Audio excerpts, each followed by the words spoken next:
ശ്രീത്തെ പാകിസ്ഥാനിൽ എന്താ വിഷയം? പാകിസ്ഥാനിൽ വലിയ വിഷയം നടക്കുകയാണെന്നല്ലോ നമ്മൾ അറിഞ്ഞത്.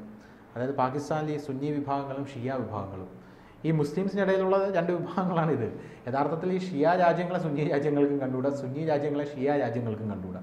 ഈ രണ്ട് രാജ്യങ്ങളും അതിഭീകരമായിട്ട് ശത്രുതയിലാണ്. ഉദാഹരണമാണ് നമ്മൾ ഇറാൻ ഒരു ഷിയ രാജ്യമാണ്. അതുകൊണ്ടാണ് ഈ GCC കൺട്രീസ് പലരും ഇറാനെ തഴഞ്ഞിട്ടിരിക്കുന്നത്. ഇസ്രായേൽ അടിക്കണമെങ്കിൽ അടിച്ചോട്ടെ, ഞങ്ങൾക്ക് യാതൊരുവിധ പ്രശ്നമില്ല എന്ന് പറയുന്നത്. അതുപോലെ തന്നെയാണ് ഈ ഒരു രാജ്യത്തിനകത്തപ്പോൾ ഇവർ രണ്ടുപേരും വന്നാലോ, സുന്നികളും ഷിയകളും രണ്ടുപേരും ഒരു രാജ്യത്തിനകത്ത് വന്നു കഴിഞ്ഞാൽ അത് എന്തോരം വലിയ പ്രശ്നമായിരിക്കും നമുക്ക് ഊഹിക്കാവുന്നതേ ഉള്ളൂ. പോരാത്തതിന് ഇതിൽപ്പെടാത്ത വേറൊരു വിഭാഗം കൂടെയുണ്ട്. അതെന്നറിയാമോ? അതാണ് അഹമ്മദീയ വിഭാഗം എന്ന് പറയുന്നത്. നമ്മുടെ പൗരത്വ നിയമ ഭേദഗതി വന്നപ്പോൾ ഈ അഹമ്മദീയ വിഭാഗത്തിനെ ഇങ്ങോട്ടേക്ക് കയറ്റണം, അവരവിടെ റിലീജിയസ് പെർസിക്യൂഷൻ നേരിടുന്നു എന്നാണ് ഇവർ പറഞ്ഞുകൊണ്ടിരുന്നത്. അഹമ്മദീയ വിഭാഗത്തിനെ അവിടെയുള്ള സുന്നി വിഭാഗവും ഷിയ വിഭാഗവും എടുത്തിട്ട് തട്ടുകയാണ്. കാരണം ഈ അഹമ്മദീയ വിഭാഗം ഇസ്ലാമിൻ്റെ ഭാഗമല്ല എന്ന് വരെ ഇവർക്ക് പറഞ്ഞു. അവർക്ക് പ്രത്യേകം ഖുർആൻ അങ്ങനെ എന്തൊക്കെ ഉണ്ടെന്നാണ് ഞാൻ മനസ്സിലാക്കുന്നത്. അതുകൊണ്ട് അഹമ്മദീയ വിഭാഗത്തെ ഇങ്ങോട്ട് കൊണ്ടുവരണമെന്ന് പറഞ്ഞു. അപ്പോൾ ഇവിടെയുള്ള ആൾക്കാർ ചോദിച്ചാൽ അതിന് അഹമ്മദീയ വിഭാഗത്തെ എങ്ങോട്ട് കൊണ്ടുവരുന്നത്? റിലീജിയസ്ലി അവർ ഇസ്ലാമാണ്. അതായത് ഒരു മതത്തിനകത്ത് ഒരാൾ വേറൊരാളെ പീഡിപ്പിച്ചു കഴിഞ്ഞാൽ അതെങ്ങനെ മതപീഡനമാവുന്നത്? ഇപ്പോൾ ഹിന്ദുക്കൾക്കകത്ത് നായർ ഈഴവനെ പീഡിപ്പിച്ചാൽ അത് മതപീഡനമാണോ? അല്ലല്ലോ, അത് മതപീഡനമല്ല. ഇപ്പോൾ അതുപോലെ ഈ വലിയ രീതിയിലുള്ളൊരു ക്ലാഷ് പാകിസ്ഥാനിൽ നടക്കുന്നുണ്ട്. എന്താണ് സംഭവം? പാകിസ്ഥാനിൽ എന്തായാലും ഇപ്പോൾ വലിയ ആഭ്യന്തര പ്രശ്നങ്ങൾ നിലനിൽക്കുന്ന ഒരു സ്ഥലമാണ്. ബലൂചിസ്ഥാനുമായി ബന്ധപ്പെട്ട് നിരന്തരം അവിടെ ബോംബ് സ്ഫോടനം, ആക്രമണങ്ങൾ തുടരുകയാണ്.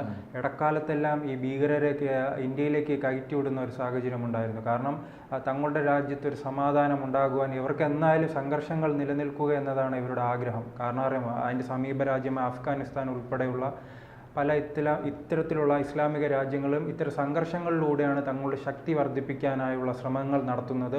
പാകിസ്ഥാൻ പൊതുവെ ഈ പ്രവർത്തനങ്ങളെല്ലാം അവർ ഈ മുന്നോട്ട് കൊണ്ടുപോകുന്നതും ഈ തീവ്രവാദികൾക്ക് പിന്തുണ നൽകുന്നതും എന്തായാലും ഇന്ത്യയെ ആക്രമിക്കാൻ വേണ്ടിയാണ്. കാരണം മുംബൈ ആക്രമണങ്ങൾ ഉൾപ്പെടെ നടന്നപ്പോൾ ഇതിനെല്ലാം പിന്നിൽ പാകിസ്ഥാനാണെന്നും അതോടൊപ്പം തന്നെ പല തീവ്രവാദ ക്യാമ്പുകൾ തന്നെ ഇന്ത്യ പാകിസ്ഥാനിലേക്ക് കടന്നുപോയി ആക്രമിക്കുന്ന ഒരു സാഹചര്യമെല്ലാം ഉണ്ടായിട്ടുണ്ട്. ഇന്ത്യയിലും അങ്ങനെ നിരന്തര ബലങ്ങൾ കൊണ്ട് ഇന്ത്യയിലേക്കുള്ള ഈ കടന്നു വരവ് ഒരു പരിധിവരെ കുറയ്ക്കാൻ കഴിഞ്ഞിട്ടുണ്ട്. പക്ഷേ ഇപ്പോൾ ആ രാജ്യത്ത് തന്നെ ഇപ്പോൾ രണ്ട് വിഭാഗങ്ങളായി അവർ തമ്മിലടി ആരംഭിച്ചിട്ടുണ്ട്. ഇപ്പോൾ ഷിയയും സുന്നിയും വിഭാഗീയത രൂക്ഷമായാണ് നിൽക്കുന്നത്. ഇവർ പരസ്പരം ഇടക്കാലത്തിലെ ഈ ഷിയ പള്ളിയിലോ സുന്നി പള്ളിയിലോ ബോംബ് വെച്ച് തകർക്കുന്ന സാഹചര്യം ഉണ്ടായിരുന്നു. ഈ പ്രാർത്ഥനയ്ക്ക് എത്തിയവർ തന്നെ 50-ലധികം പേർ മരണപ്പെടുന്ന ഒരു സാഹചര്യം ഉണ്ടായിരുന്നു.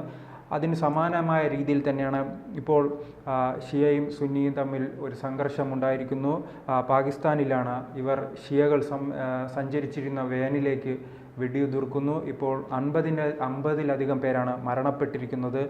വടക്ക് കിഴക്കൻ പ്രവിശ്യയായ ഖബർ ജില്ലയിലാണ് ഇത്തരം ഈ ആക്രമണം ഉണ്ടായത്. ഇത് അഫ്ഗാനിസ്ഥാനുമായി ചേർന്ന് നിൽക്കുന്ന അതിർത്തി പങ്കിടുന്ന സ്ഥലമാണ്. പ്രത്യേകിച്ച് അഫ്ഗാനിസ്ഥാനും പാകിസ്ഥാനും തമ്മിലാണ് എപ്പോഴും തർക്കങ്ങൾ ഉണ്ടാകാറുള്ളത്. അത് പ്രത്യേകിച്ച് ഇതാണ്, ഷിയയും സുന്നി വിഭാഗങ്ങളും മറ്റു ഗോത്രങ്ങളുമായുള്ള തർക്കങ്ങളാണ് നിരന്തരം അവിടെ ഉണ്ടായിക്കൊണ്ടിരിക്കുന്നത്. അതിൻ്റെ തുടർച്ചയായി തന്നെയാണ് ഇപ്പോൾ ഷിയകളും സുന്നികളും തമ്മിൽ പരസ്പരം ഏറ്റുമുട്ടിയിരിക്കുന്നത്. ഞാൻ മുൻപ് പറഞ്ഞതുപോലെ തന്നെ അഫ്ഗാൻ രാജ്യത്തിന് അതിർത്തി പങ്കിടുന്ന ഖുറം ജില്ലയിലാണ് സംഭവം ഉണ്ടായിരിക്കുന്നത്. ഷിയ മുസ്ലിങ്ങൾ സഞ്ചരിച്ചിരുന്ന വാഹനങ്ങൾക്ക് നേരെയായിരുന്നു ആക്രമണമുണ്ടായത്.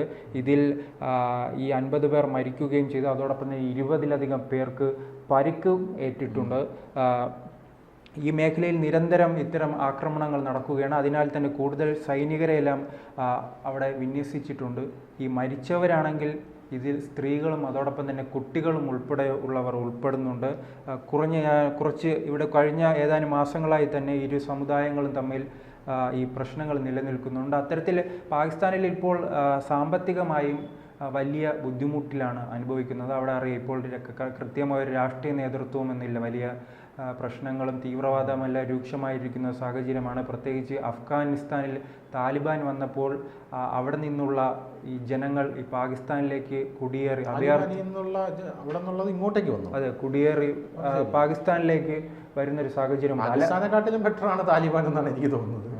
അല്ല, പക്ഷേ സാമ്പത്തികമായി അഫ്ഗാനിസ്ഥാനെ വച്ച് നോക്കുമ്പോൾ കുറച്ച് മെച്ചപ്പെട്ടതാണ് പാകിസ്ഥാൻ. അതിനാൽ തന്നെ ഇവർ ഈ പാകിസ്ഥാനിലേക്ക് കടന്നു വരുന്നു. അതോടൊപ്പം തന്നെ മറ്റൊരു തലവേദനയാണ് ബലൂചിസ്ഥാൻ. അവരുടെ പോരാളികൾ സ്വന്തം രാജ്യം വേണമെന്നാവശ്യപ്പെട്ട് പാകിസ്ഥാനിൽ നിരന്തരം സൈനികരെ കൊല്ലുന്നൊരു സാഹചര്യം ഉണ്ടായിരുന്നു. നിരന്തരം ഇപ്പോൾ തന്നെ ഇടയ്ക്കൊരു 10-20 സൈനികരെ കൊല്ലുന്ന സാഹചര്യം ഉണ്ടായിരുന്നു. പക്ഷേ അതിനും പഴി കേൾക്കുന്നത് ഇന്ത്യയാണ്. ബലൂചിസ്ഥാൻ ഇത്തരം ആക്രമണങ്ങൾ അഴിച്ചുവിടുന്നതിന് പിന്നിൽ ഇന്ത്യയുടെ ബുദ്ധി കേന്ദ്രമാണ്, അജിത് ദോവലാണെന്ന് ഉൾപ്പെടെയുള്ള അതെ ആ ഗുരുതരമായ ആരോപണങ്ങളാണ് ഉന്നയിക്കുന്നത്. ഞാൻ ശ്രദ്ധിച്ചിട്ടുണ്ട്, ഒന്നെങ്കിൽ ഇസ്ലാമിക രാജ്യങ്ങൾ മറ്റു രാജ്യങ്ങളെ ആക്രമിക്കുക, അല്ലെങ്കിൽ അവർ ഉള്ളിൽ തന്നെ ഇത്തരം തമ്മിലടി നടത്തുക, അല്ലേ? അത് അഫ്ഗാനിസ്ഥാനിൽ കാണാൻ കഴിയും. അതായത് ഒരു രാജ്യത്ത് ന്യൂനപക്ഷങ്ങളുണ്ടെങ്കിൽ ഈ ഇസ്ലാം ആ ന്യൂനപക്ഷങ്ങളെ ആക്രമിക്കും. ന്യൂനപക്ഷങ്ങളെ ഒന്നെങ്കിൽ കൊന്നൊടുക്കും, ആദ്യം മതം മാറ്റാൻ ശ്രമിക്കും. മതം മാറാനായിട്ട് തയ്യാറാകാത്ത ആ ന്യൂനപക്ഷങ്ങളെ ഒരു സാമൂഹികമായിട്ട് ബഹിഷ്കരിക്കും. അങ്ങനെ സാമൂഹികമായിട്ട് ബഹിഷ്കരിക്കുമ്പോൾ ഏറെക്കുറെയുള്ള എല്ലാ ആൾക്കാർക്കും ആ ബഹിഷ്കരണം താങ്ങാൻ സാധിക്കില്ല. അവർ മതം മാറിപ്പോവും. കാരണം ഈ വലിയ വലിയ കുഗ്രാമങ്ങളിലൊക്കെ ഒരു കിണറേ കാണും, ഒരു പഞ്ചായത്ത് കിണർ, മനസ്സിലായില്ലേ? ആ കിണറ്റിൽ നിന്ന് ഒരു ന്യൂനപക്ഷത്തിൽപ്പെട്ട ഒരാൾക്ക് വെള്ളം എടുക്കാനായിട്ടൊരു വിലക്ക് വരികയാണ്. സാമൂഹികമായിട്ട് ഇവൻ അതിൽ എടുക്കണ്ടെന്ന് പറയാൻ വെള്ളം കുടിക്കണ്ടേ മനുഷ്യന്? അപ്പോൾ സ്വാഭാവികമായിട്ട് മതം മാറാമെന്ന് പറയും. അങ്ങനെ മതം മാറാമെന്ന് പറയുന്ന ആൾക്കാർ, ചില ആൾക്കാർ ആത്മാഭിമാനത്തോടു കൂടി ഇല്ല പറ്റില്ല എന്നുള്ള അഡമൻ്റായിട്ട് അങ്ങനെ നിൽക്കും. അങ്ങനെയുള്ള ആൾക്കാരെ കൊന്നൊടുക്കുക എന്നുള്ളത് മാത്രമേ ഒരു ലക്ഷ്യമുള്ളൂ. അങ്ങനെ കൊന്നൊടുക്കി കഴിഞ്ഞാൽ മുഴുവൻ മുസ്ലിംസായി. അപ്പോൾ പിന്നെ ഇവർ പരസ്പരം അങ്ങോട്ടും ഇങ്ങോട്ടും അടി തുടങ്ങും.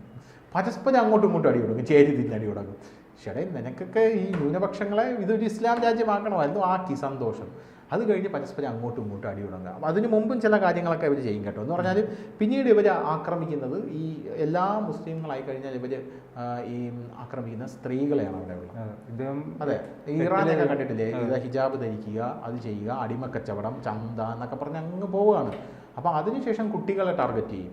എല്ലാവരെയും ടാർഗറ്റ് ചെയ്ത് സകല ആൾക്കാരെയും ചെയ്ത് ഇനി പരസ്പരം ടാർഗറ്റ് ചെയ്യാനില്ല എന്നുള്ള സമയമാകുമ്പോഴാണ് ഇവർ പരസ്പരം അങ്ങോട്ടും ഇങ്ങോട്ടും അടി തുടങ്ങുന്നത്. എനിക്ക് തോന്നുന്നു അങ്ങനെ അടിച്ചു കഴിഞ്ഞ് ഇനി ആരും ഇല്ലാന്ന് തോന്നിക്കഴിഞ്ഞാൽ എനിക്ക് തോന്നുന്നു ഇങ്ങനെ ഇരിക്കുന്നപ്പോൾ ഒരു കത്തി എടുത്ത് സ്വയമായിട്ട് കുത്തുമെന്ന് തോന്നുന്നു, സ്വന്തമായിട്ട് തന്നെ പോകും.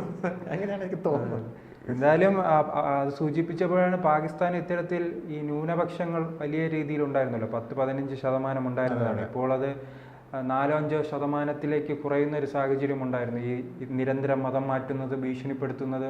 ഇപ്പോൾ അതിന് സമാനമായ ഒരു സാഹചര്യമാണ് ബംഗ്ലാദേശിലും ഉള്ളതല്ലേ?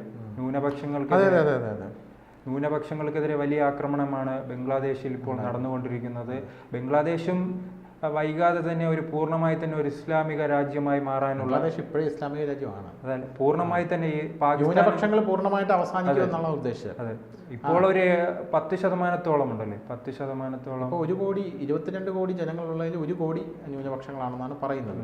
പക്ഷേ ഇപ്പോൾ നല്ല അവർ ബംഗ്ലാദേശ് രാജ്യം തുടങ്ങുമ്പോൾ 22% ന്യൂനപക്ഷം ഇപ്പോൾ 7% ന്യൂനപക്ഷം മാത്രമേ അവിടെ ഉള്ളൂ. എന്തായാലും അതും ഇനി കുറഞ്ഞ് ഇപ്പോൾ അവർ അവിടെ നിന്ന് രക്ഷപ്പെട്ട് ഇന്ത്യയിലേക്ക് വരാനുള്ള ശ്രമത്തിലാണല്ലോ ഈ ന്യൂനപക്ഷങ്ങൾ. എന്തായാലും പാകിസ്ഥാനിൽ തമ്മിൽ മറ്റുള്ളവരെ ആക്രമിക്കാനില്ലാത്തതിനാൽ തന്നെ സ്വയം ഷിയകളും സുന്നികളും ഈ ആക്രമണങ്ങൾ പരസ്പരം ആക്രമിക്കുന്നു. 50-ലേറെ പേർ മരിച്ചു. ഇതിൽ 8ഓളം വനിതകളുണ്ടായിരുന്നു. പിന്നീട് 5 കുട്ടികളുമുണ്ട്. അത്തരത്തിൽ നിരന്തരം ആ പ്രദേശത്ത് നിരന്തരം ഇത്തരം സംഘർഷ മേഖലയായിക്കൊണ്ടിരിക്കുകയാണ്. കൂടുതൽ വാർത്തകളും വിശേഷങ്ങളും നിങ്ങളിലേക്ക് എത്താൻ ABC മലയാളം സബ്സ്ക്രൈബ് ചെയ്യുക, ബെൽ ബട്ടണും അമർത്തുക.